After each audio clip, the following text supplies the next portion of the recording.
We are constantly asked, how did you guys get into investing? How did this come to be? All the things. Let me turn this down really quick. And we really just did it because we liked it. We bought our first house and we enjoyed it, and so we did it again and again, and then here we are like 10 years later. Our first flip was at 100% gut to the studs remodel with permitting and everything. I don't recommend that. However, I think it's a really great way to learn all the lessons all at once. First one? Mm-hmm. Yeah, right away. Yeah, so what happened was Dylan was volunteering on a county board and right downtown Salem, and he always used to get there like 40 minutes early. And at that time, we didn't have kids. I didn't really care, but I was like, why do you have to get there so early? And, well, I can go get a beer first. And so I was like, hey, I want you to drive down this street. Like, every house is gorgeous. And then there's this one. Now that we're talking about this, I should have had a picture. But it was white with red trim, and it had like 7 chihuahuas on these hardwood floors, and it was packed to the gills with everything. It was disgusting. And this was 2013, so the market was not great. Yeah. And I mean, I think we bought it for like $120,000, which good luck now.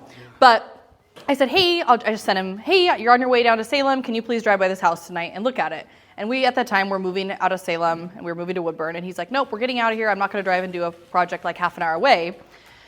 And then he got on the street and not even to the house yet. And he texted me, and he's like, all right, you can write the offer. And I was like, yes. So at that time, we had hard money or private money that we had access to. And so we funded the deal, none of our own money. I mean, that's a trust thing right there. So we had not a single dollar of our own money in there at 21 years old. Oh, look at that. The sad part is it sold 3 years later. Well, after we sold it, it sold again like 3 years later. And the people that sold it after we finished made more money than we did on. Just on appreciation. I was like, oh, but also, dirty dogs. We sold it in like December. And the guys, like, it was on a hillside. It was a massive overhaul, but it was on a hillside. The guys put sod down in December when it was like raining. We stuck the sod in with popsicle sticks to keep it on the hill. Yes, I mean, it was horrible. And we went down in April, Dylan was at another board meeting, he drove by, and the yard was like this tall, and they still had their Christmas wreath on the door. And we were like, and never again. So we've never put sprinklers in since then. We've never put yards in since then. I mean, this last one we did, we just painted the yard because I was like, somebody is going to ruin it. Like, it doesn't matter what you do. It's not what the buyer wants. So we clean up the yards. But, yeah, I mean. So basically, that's the long version of why are we doing a first-time investor class, because it's easier to get into it than you think. Like, everyone has an uncle that they can tap into for some money if they need to. Everybody has the ability to go drive for dollars. Everybody has these abilities, and in this day and age, it is way too dang hard to send your kids to school and pay for vacations and send them to daycare. All of the things on 2 incomes. You have got to figure out a way to get multiple streams of income coming in, and you cannot let investing in real estate be too big of a barrier. Like, it costs too much money, or I don't have that kind of money. There are tons and tons of ways, and there's tons of different pieces of investing in real estate that other people can make money in. So that's kind of the general premise for this. But where is my thing not working? Oh. Okay, so tonight we're just going to talk about identifying your goals. What do you want out of investing in real estate? Do you want passive income? Do you want continuous cash flow? Do you want to be able to retire early? So those are kind of some of the goals that we're going to talk about. Finding your partner. So this is huge. Tonight we have Joe Egley with Brown Insurance. He is our insurance guy. He keeps me covered on all fronts. Love it. Alex Mora with Merchants Mortgage is our hard money guy, and hands down has like made things happen just way faster than we could have ever imagined this year. So those are just 2 of our partners, but we'll kind of talk about what it means to have more partners. We got in really quick. We just did it. Just do it! So many people can analyze the deal and analyze the deal and analyze the deal, and you just can't do that because A, if you're in the market in the last 3 years, the deal was gone. And B, you're gonna just learn so many more lessons by just getting in and doing it. And then Joe's just going to talk about like who and what you're insuring, because investments have a lot of risks on all ends, on your asset side, on your liability side. So just making sure that not even if he's selling you insurance, but just that you're informed of what is my exposure. And then Dylan is a general contractor, and he is who does all the rehabs on our flips, but he's just going to talk about what due diligence looks like and then how to have a good working relationship with your contractor, because a lot of people want to get into this and they never swung a hammer, and that's totally fine. But you have to be able to have that relationship with your contractor, that you have clear expectations up front and that kind of thing.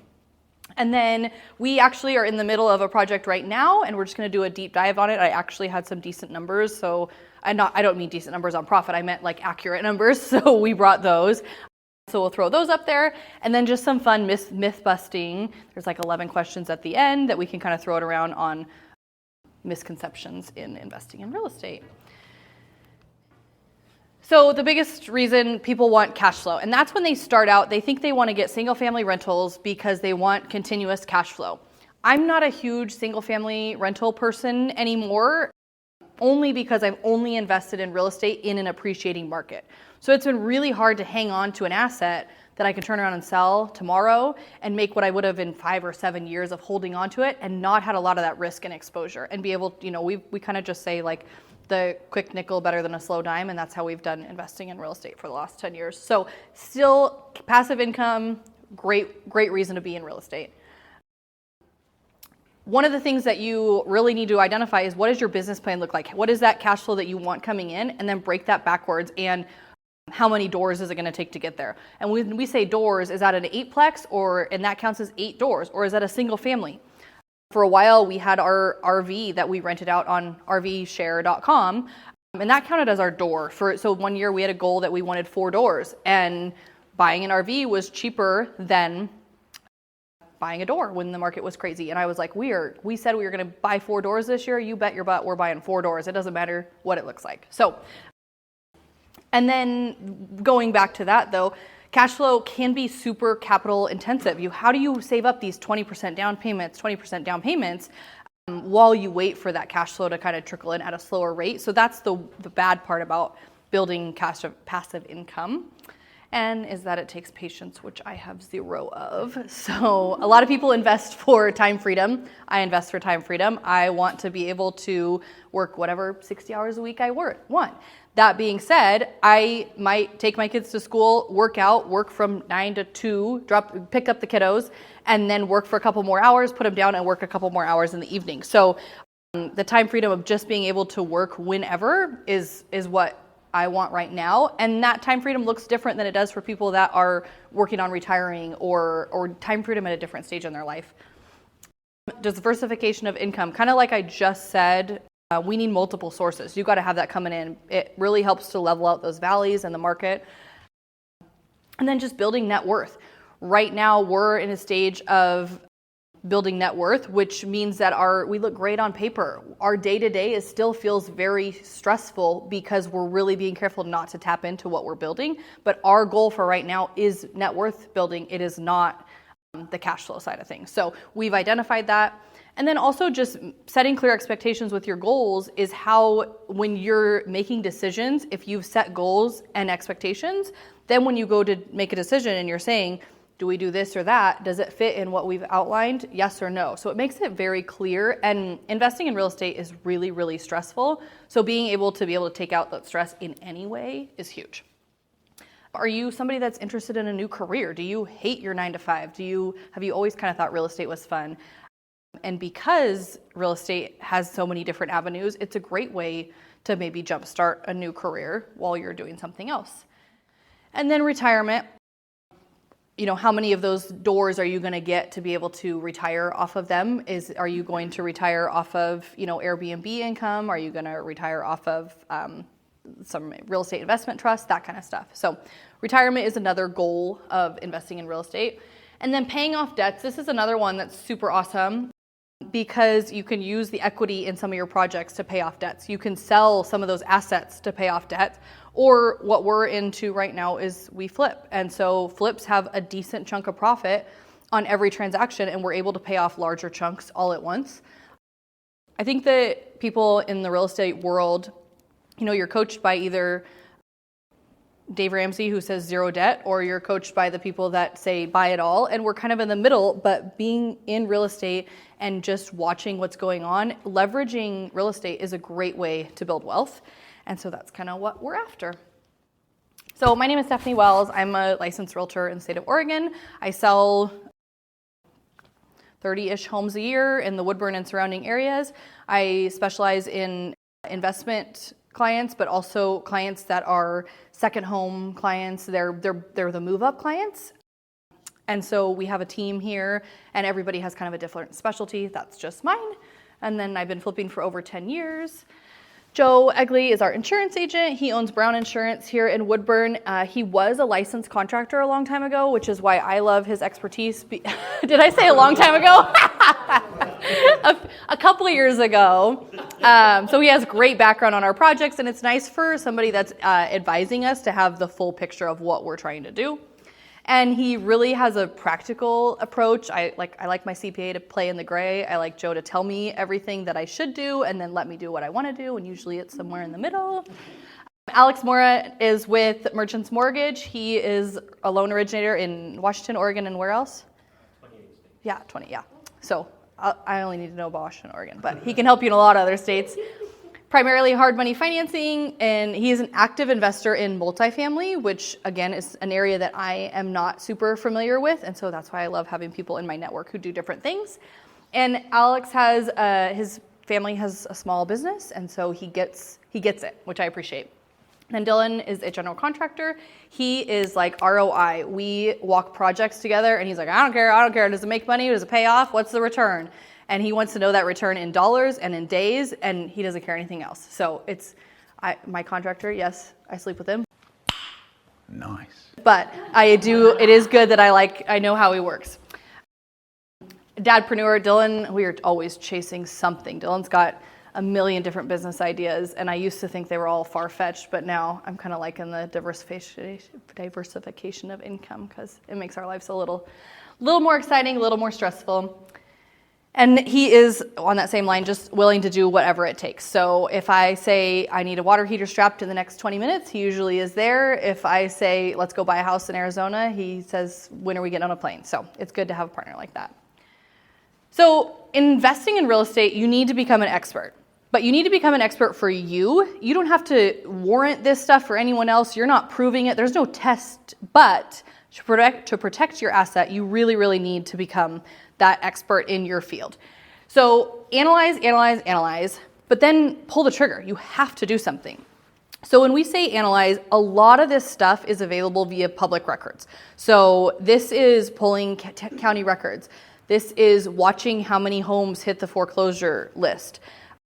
This is just paying attention to what the average price per square footage. They're all things that you can easily get by following a couple realtors on Facebook or by just getting your hands in on those public records. What you also need to analyze, and this is what some people aren't very good at, but also don't have a knack for learning, is your rehab costs. So it is very time intensive to put together an estimate for a project. So the more you can know those numbers ahead of time, and just ask your contractor, what's your price per square foot? Then you're not calling them on every single job. Then you're able to just kind of get a feel for it. Holding costs, that's huge. Holding costs can, on interest, it doesn't matter what percentage, it's a large portion of your project. So you need to be sure that your project, if you say it's gonna take 4 months, it takes 3.5, So, and always over budget on that stuff. It's really easy to make a little bit more profit, but it's really hard to come up with cash at the end. So over budget on utilities, and this is everything from, we call them utilities. We dump our dumpster fees into utilities, which it's not really a utility, but you should throw some extra because it always costs way more to get rid of somebody else's junk, and the seller is always going to leave extra stuff there. So, and then know your ARV. The ARV is your after repair value, and the ARV, the reason that you can't just call a realtor and ask what my ARV is going to be is because they don't know what you're going to do to the project. You could say, what's my ARV on this? And the realtor might say, it could sell for X. She doesn't know you were gonna skip painting it or you weren't gonna put a new furnace in it. So make sure that you have clear expectations when you're saying, what's my ARV? I don't wanna do anything. I just wanna clean up the yard and throw a new roof on it. Or, hey, I'm gonna take this thing down to the studs. What's my ARV? So again, analyze, and then also just have really good conversations. And then do. On-the-job training is so valuable. There's so many people that we've talked to that they've paid for all these courses and they've really only done like maybe one flip. So just go do something. That's my biggest thing is I can lose $20,000 on a flip and probably learn a lot more than I would have paid in a $20,000 course. So the speed to implementation is what wins this game. So I would say start in your neighborhood. You know it the best. You're able to keep an eye on things. It's easier to manage that project when you're right next door. So you might see a really great deal come on the market that's 3.5 hours away, and you might know your numbers, but a lot more can go wrong when it's 3.5 hours away than when it's right by you. So again, like I just said, should I take a course? Some people are really successful with taking the course. They feel like getting that certification in whatever course it is just puts them on the path to success, and that might be true. They might get their certification, that might give them the confidence to get out there. I wasn't ever that person because I didn't have $20,000, $30,000, $40,000 sitting around to be able to go pay for a course. So we just, maybe our first few projects we didn't make as much money, but to us that was a better way to get that done. So that high cost barrier to entry. And then the tools to help you analyze. One of the places that we find deals is with wholesalers. So wholesalers are people that find off-market deals and then they market them to investors, and they'll hold these like 1-hour walkthroughs and they're free to go to. And just walking through that, you're instantly probably there with 20 to 30 other investors. You can just hear the lingo. You can hear somebody, they're usually pretty good about not saying what they're gonna do to it or what they're gonna pay, but just by being an active listener, you can build rapport with other investors. Maybe you build great rapport with them, and then in 3 weeks they find a deal that they can't do anything with and they want to flip it to you. So just being able to get in the rooms with other people that are doing what you're doing, and then just start to understand what a house looks like. And then also, so these wholesalers, not on a different slide, we're going to go to one of their websites, but most of the wholesalers and all their lists are free to get onto. You can sign up for their free list. They'll send you all the houses, and it'll tell you on there what your purchase price is, what your after repair value, and a decent budget. Sometimes they'll also have comps, and then they'll usually include like 30 to 50 photos. Guess what? You can't smell photos. You need to get in that house because it could be a completely different story when you get there. So go to as many walkthroughs as you can. And then the truth about realtors and our investor clients, love them dearly, but 95% of them do not pull the trigger. So we spend a lot of time spinning our wheels. And until you prove yourself as an investor, that realtor's probably not gonna work super hard for you. The other thing is investors seem to like to work with a lot of different realtors at once, which means I really don't wanna put 150% into that client. So that's just one thing, is that we have a gentleman in our network who has found his last 3 deals off market by himself, which is amazing. Like, he is learning how to hustle. He's learning the business. That's great. I don't find any fault in the fact that I didn't find him a deal because he went door knocking and I wasn't going to door knock for him. So the realtor investor relationship is amazing, but most of the time as an investor, you're still going to have to go find the deal yourself. These are some really great online data sources. So Rent-A-Meter, if you're looking for a single family or multifamily buy and hold, Rent-A-Meter is going to give you the decent rents in that area. AirDNA has really just changed their pricing structure, and I don't love it as much, but now you pay per zip code. But in an area like we were investing in Scottsdale, their rents could really change zip code to zip code, and it's like $30 or $40 for a month. So we would just pay like 3 or 4 zip codes as we were researching, and we would see what the rent was. AirDNA gives you the average days of occupancy, the average nightly rate, and then also it'll give you a 30-day rate and then a 90-day rate, which is really great depending on how you're going to analyze your deal.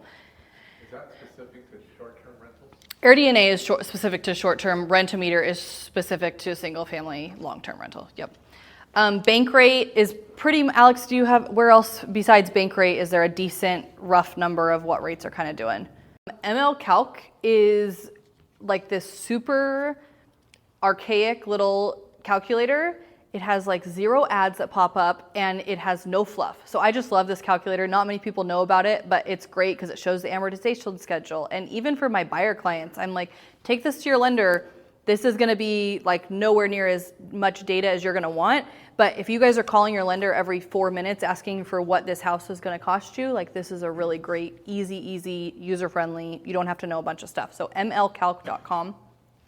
And then obviously Zillow, Redfin, and all the rest of the ones that our IDX feeds into, just to be able to check ARVs. You can, again, you don't run into the whole picture versus smell thing as bad in listed properties as you do with like the wholesale stuff, but just start to get a feel for what listed properties look like and what they're selling for. And it's super easy. If you check every day, before I had my license, I would just go and look what was listed in the last 3 days. And so then you could see. And then I'd also just check what had been listed for longer than 90 days. And so those are just really quick ways. I mean, you can search 10 cities at once because not that much stuff gets listed in 3 days. So those are kind of 2 of the things that I used to do to just be able to get a quick snapshot of what, oh my gosh, did you see this? Or so now you found a real estate investment property that you want to pull the trigger on. That's amazing. The hard work has just begun. So get really excited, but don't get discouraged if that one doesn't pan out because, you know, say you look at 1,000 properties, you might find ones that you kind of like out of 100, and then ones you're going to move the trigger on 10, and then out of those 10 properties that you want to pull the trigger on, that means that one of them has to make it through the due diligence period, which is difficult. Especially in a changing market like we have right now, sellers and buyers are meets and bounds away from where they want to be. And so it's a negotiation game, it's a communication game. So don't get discouraged if you don't get an offer accepted right away. But you do learn something out of every single one. So investing in real estate is a business. Like you need to be running this like a business. You need to have professionals on your side who are familiar with investing in real estate. This means, you know, your CPA, your attorney, all of your lenders, your insurance providers, title people, everybody needs to be knowing that you're interested in investing in real estate and also that you intend to take it serious for them to be able to take you seriously. So I would just make sure that when you're going to those walkthroughs, you're presenting yourself in a way that you can build rapport with others. When you're showing up to networking events, you're able to kind of speak eloquently and familiarize yourself with some of the things. Ask good questions. So if I'm at a networking event, I've never invested in real estate, maybe just like ask the attorney, like, hey, what should I know about signing a contract with X? So bring a little bit of information, but then find a way that attorney can bring you value and just build that rapport that way until your network is strong enough that you can call them all the time. And I think next is, oh, this thing has multiple buttons. Joe. Oh.